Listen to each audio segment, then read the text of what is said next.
Assalamualaikum warahmatullahi wabarakatuh. Saya Eni Fatmawati SPD. Sekarang saya terdaftar menjadi mahasiswa PPG dalam jabatan 2023 Bimbingan dan Konseling di Universitas Negeri Jakarta. Hari ini Jumat 1 Desember 2023 saya akan memberikan layanan bimbingan klasikal sebagai syarat uji kinerja PPG 2023. Assalamualaikum warahmatullahi wabarakatuh.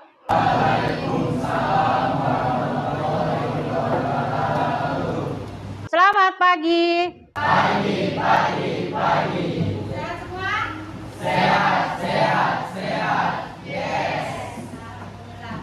Tadi kalian sehat semua, alhamdulillah. Dan hari ini kita mendapatkan ilmu dan kita juga apa yang kita lakukan juga bermanfaat. Amin. Ya, sebelum kita memulai materi, Ibu meminta ketua kelas untuk berdoa sebelum kita mulai. Persilakan untuk ketua kelas. Doa.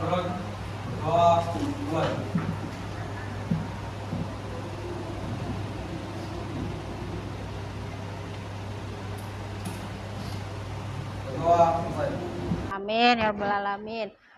Untuk selanjutnya Ibu mau bertanya siapa yang tidak hadir hari ini. Sekretaris, siapa yang hari ini tidak hadir? Siapa lagi? Ada yang sakit? Ketua apa? Tidak ada? Tidak ada. Berarti hari ini alhamdulillah semuanya banyak yang hadir, ada satu aja yang sakit. Semoga kalian nanti sehat selalu dan jaga kesehatan kalian ya. Untuk hari ini Ibu akan memberi sebuah materi kepada kalian. Bisa kalian lihat di depan. Temanya adalah topik mari berempati, tumbuhkan rasa empatimu. Jadi di sini Ibu akan memberikan sebuah materi layanan yang nantinya buat kalian itu bermanfaat dan akan kalian terapkan dalam kehidupan sehari-hari. Jadi di sini topiknya yang Ibu ambil adalah mari berempati, tumbuhkan rasa empatimu. Nah, nanti di sini yang pertama tujuan dari layanan ini untuk kalian apa? Yang pertama, peserta didik itu adalah kalian sendiri. Menyadari pentingnya nilai empati dan memaknainya dalam kehidupan sehari-hari. Berarti dari tadi kita empati kepada orang lain ada manfaatnya dan ada suatu saat akan kalian terapkan dalam kehidupan sehari-hari. Tujuan keduanya apa? Peserta didik berlatih menumbuhkan sikap empati dan membiasakan dalam kehidupan sehari-hari. Berarti nanti juga ada yang harus kalian lakukan di sini. Yang ketiga, peserta didik memahami dan menghargai perasaan orang lain dari sudut pandang atau kelompok dari orang atau kelompok lain.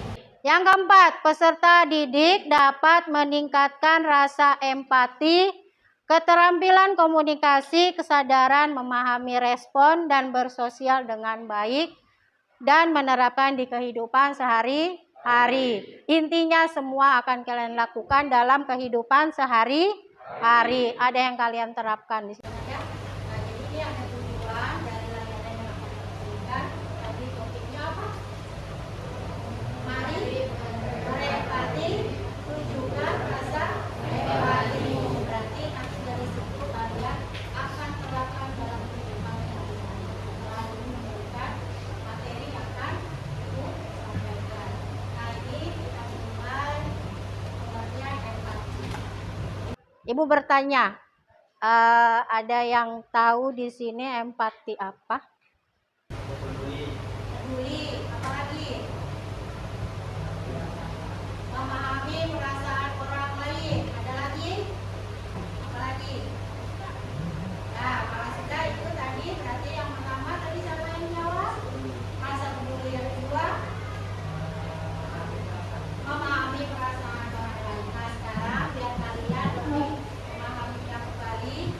pengertian empati ada menurut para ahli.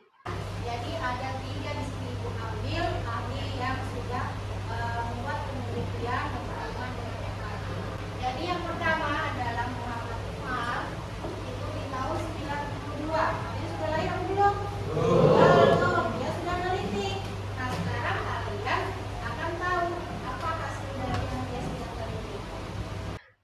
Empati menurut Muhammad Umar di tahun 92, dia mendefinisikan empati adalah kecenderungan yang terjadi pada diri seseorang untuk merasakan segala sesuai dengan yang dilakukan orang lain dalam kondisi serta situasi yang sama. Nah, terus ada lagi menurut Goleman dalam Nugraha dan kawan-kawan. Itu di tahun 2017, mungkin di bab 31, itu di halaman bukunya, itu mendefinisikan bahwa empati kemampuan seseorang untuk memahami perasaan dan permasalahan orang lain, untuk berpikir dari sudut pandang orang lain, dan untuk menghargai perbedaan pandangan orang lain mengenai berbagai hal.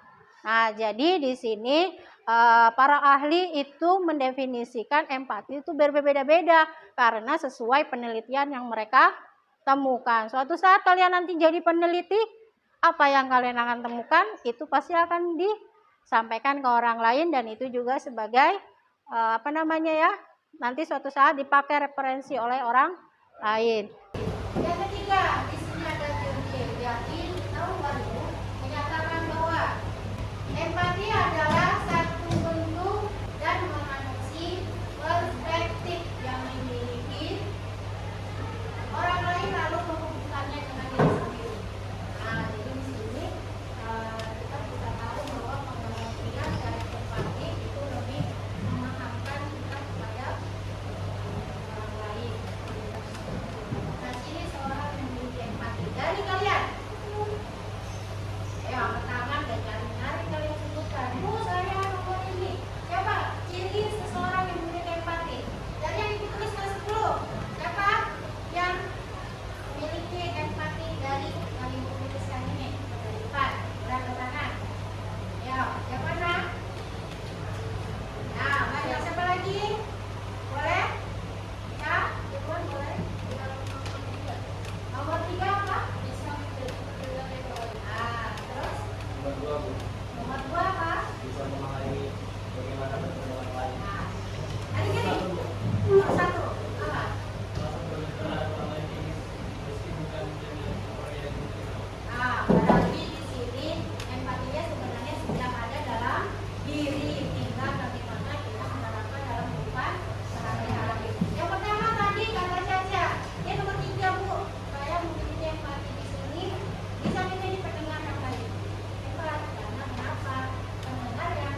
Yang nyaring boleh, nggak apa-apa.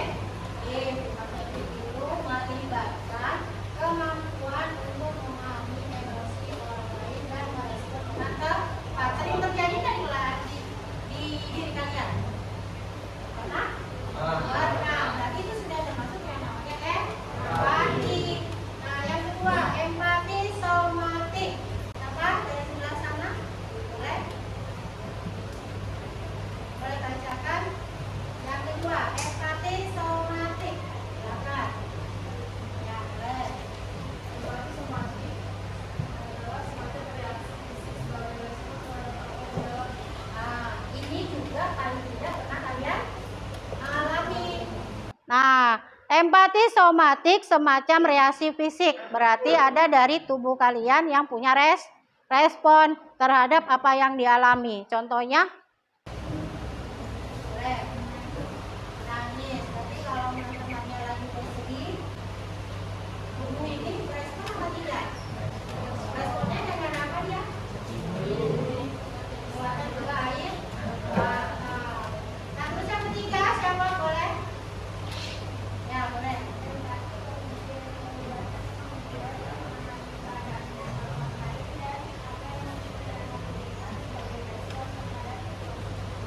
Nah, jadi di sini yang ketiga adalah empati kognitif. Jadi melibatkan kemampuan memahami keadaan mental orang lain. Berarti orang ini kita melihat dari psikologis orang tersebut. Berarti kita memainkan mental kita untuk orang lain bisa kita pahami. Berarti kalian di sini harus kemampuan kalian tunjukkan bahwa kalian itu memahami keadaan mental orang lain. Kalau dia psikologisnya lagi tidak baik, biasanya apa kalau psikologisnya lagi tidak baik? Biasanya orang yang lagi emosi, normal. Apa lagi? Lagi stres, lagi apa namanya? Depresi juga. Yang bagian atasnya. Kalau dalam kehidupan sehari-hari biasanya lagi emosional lagi. Karena yang hitungannya lagi tidak mengambil tergantung kondisi. Apa yang mungkin mereka pikirkan sebagai respon terhadap situasi dan sebagainya. Jadi di sini jenisnya udah ya ada tiga. Ini ada kemampuan untuk memahami emosi, terus refleks dari fisik terhadap perasaan terhadap apa yang dialami orang lain. Yang ketiga melibatkan kemampuan untuk mental dan psikologis untuk mengerti orang lain. Nah, sekarang mengingatkan masa empati menunjukkan ini ada 5. Yang pertama, kita membentuk rasa kepedulian. Ya, kalau kita mau empati sama orang, kita harus tumbuhkan dulu rasa kepedulian kepada orang lain. Ya, kalian punya rasa peduli itu sama orang? Nah, jadi kalau punya, berarti sudah termasuk dalam kategorinya kalian bisa berempati. Sekarang dengan menjalin komunikasi yang baik dengan orang lain. Berarti rasa kepeduliannya kalian harus berbicaralah dengan baik ketika dengan orang lain. Jadi jangan pakai asal ngomong aja karena belum tahu apakah perasaannya lagi nyaman atau perasaannya lagi tidak nyaman. Berarti di situ tengah-tengahnya kalian pakai perasaan empatinya. Berarti harus diperhatikan temannya kondisinya gimana, ya. Yang kedua, mempelajari tingkah laku dan sikap orang yang memiliki kemampuan empati yang tinggi. Nah, terus yang ketiga, berlatih untuk mengasah kemampuan empati dengan berusaha menyelami. Menyelami berarti harus masuk di dalamnya, nyemplung. Kalau bahasanya itu mungkin nyemplung di situ kalian. Seperti apa sekiranya perasaan dan pikiran orang lain pada satu situasi. Ngerti di sini? Ketika kita menyelami ada seseorang, teman kita kah atau individu lain kah dalam kondisi yang begini, kita bisa merasakan di dalam situ. Yang keempat, berbagi pengalaman dengan orang lain yang akan meningkatkan kemampuan kita untuk merasakan empati. Berarti ada temannya yang sudah memang ahli empati, tapi kita setengah-setengah masih. Boleh kita belajar sama dia. Kemarin kamu kok pinter ya empati sama orang. Aku tuh pingin kayak gitu juga, tapi kok rasanya gimana ya, belum ada ilmunya. Boleh enggak ajarin? Nah, dari teman-teman kalian ada enggak di sini yang sudah pinter empati? Temannya boleh belajar sama dia. Siapa yang pinter di sini? Asri, boleh sih. Berarti dia sudah pinter empati kepada orang lain. Berarti belajar sama Sri. Sri, aku mau empati loh sama si yang namanya si Caca. Aku tuh sebenarnya ada rasa kepingin empati, tapi kok kayak apa ya? Nunjukannya itu kayak apa ya? Kamu kan Sri pinter Sri. Pengalaman dulu Sri. Kayak apa contohkan? Boleh, enggak apa-apa. Terus 5, mendengarkan orang lain adalah salah satu cara untuk melatih empati Anda. Nah, jadi ini aja mendengarkan orang lain. Kalau kalian pintar mendengarkan orang lain, itu nanti dengan sendirinya empati itu akan muncul. Tapi kalau seumpamanya tidak peduli, seperti yang di atas pertama, rasa pedulinya tidak ada, temannya ngomong, tidak mendengarkan, jawabannya cuma apa ketika terakhir? Kamu ngomong apa tadi? Emosinya orang. Kamu nggak ngerasa kah perasaan saya ini lagi sedih? Berarti kan di situ empatinya belum muncul. Dalam kehidupan kalian sehari-hari aja di lingkungan sekolah, di dalam kelas pun itu harus kalian munculkan untuk rasa empati tersebut. Kalau kalian dalam kelas itu punya rasa empati yang baik, 1-2 orang aja, 3-4 belajar, yang lainnya mengikuti. Nah, akhirnya semuanya pasti akan melakukan dan semuanya akan baik. Ya, contoh empati. Nih, boleh ada 2. Boleh dibaca?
Iya, boleh kirimkan. Kalau mau kirimkan doa lagi nggak apa-apa.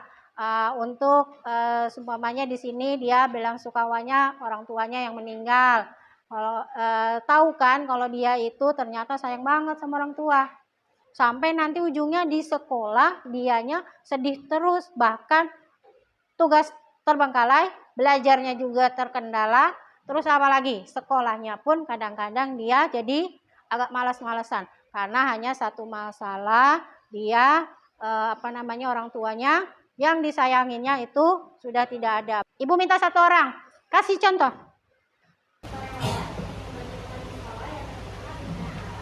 Ya, boleh.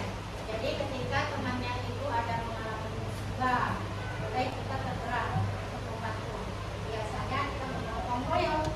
Contohnya nanti di kelasnya, si Indo lagi bencana. Ayo kita ya, sembako siapa yang bisa ngasih berupa materi atau uang. Nah, jadi kalau sudah itu ini pemahaman yang bermakna buat kalian.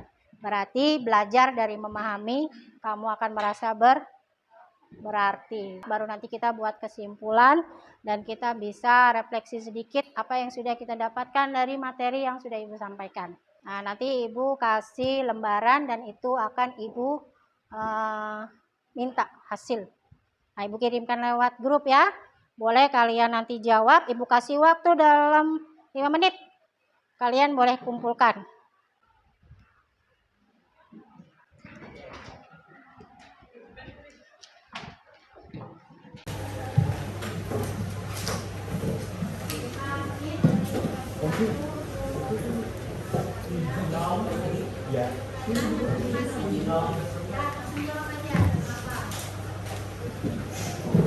Selesai, kita selesai 5 menit saja dikasih waktu. Dikurangi 3 menit aja. Langsung jawab aja.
Menyimpulkan dari materi yang ada.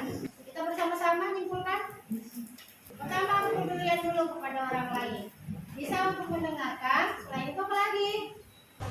Memahami perasaan orang lain dan memiliki respon terhadap orang lain. Untuk kita berempati. Berarti kalian adalah ibu yang hebat berempati kepada orang lain. Terapkanlah dalam kehidupan sehari-hari. Nah, jadi itu yang bisa dapat kita simpulkan dari materi yang sudah Ibu berikan. Nah, jadi nanti ada juga evaluasi yang akan dikirimkan kepada kalian melalui Google Form. Kalian isi dan itu harus sekarang. Boleh kalian nanti isi di rumah, tapi Ibu kasih waktu sampai jam 23.00. Dari materi yang sudah Ibu berikan, nanti ada evaluasi proses dan juga evaluasi setelah memiliki hasil dari pemberian materi. Mungkin itu aja Ibu akhiri untuk layanan bimbingan klasikal hari ini. Semoga bermanfaat buat kalian dan kalian akan menerapkan dalam kehidupan sehari-hari dan kalian menjadi anak SMA Negeri 7 yang lebih baik.